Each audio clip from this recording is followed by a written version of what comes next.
Новите приоритети на семејствата се интернет, мобилен телефон, бензин, рата за кредит и на крај вода.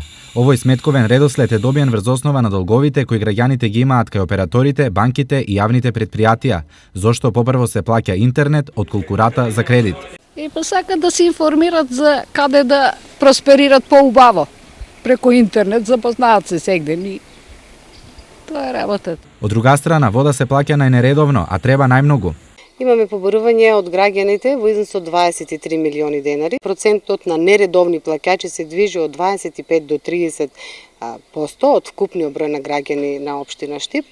Зошто се во ова е вака, односно зошто за граѓаните не важат некогашните приоритети? Денешните млади како прво не можат да го замислат секојдневниот живот без интернет и без телефон, затоа согласно тоа тие најпрво ги платат тие сметки, да си го обезбедат виртуелниот живот и социјален свет. Сепак ваквиот начин на водење живот е незамислив за постарите генерации. Прво си платам давачките, после што остане на мен.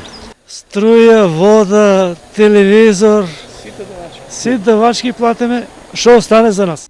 Секако нештата се менуваат, а за домаќинлак може да се зборува се помалку. Сега работата ја вршат лични книговодители и други стручни лица, но и извршители. Тоа е модерно.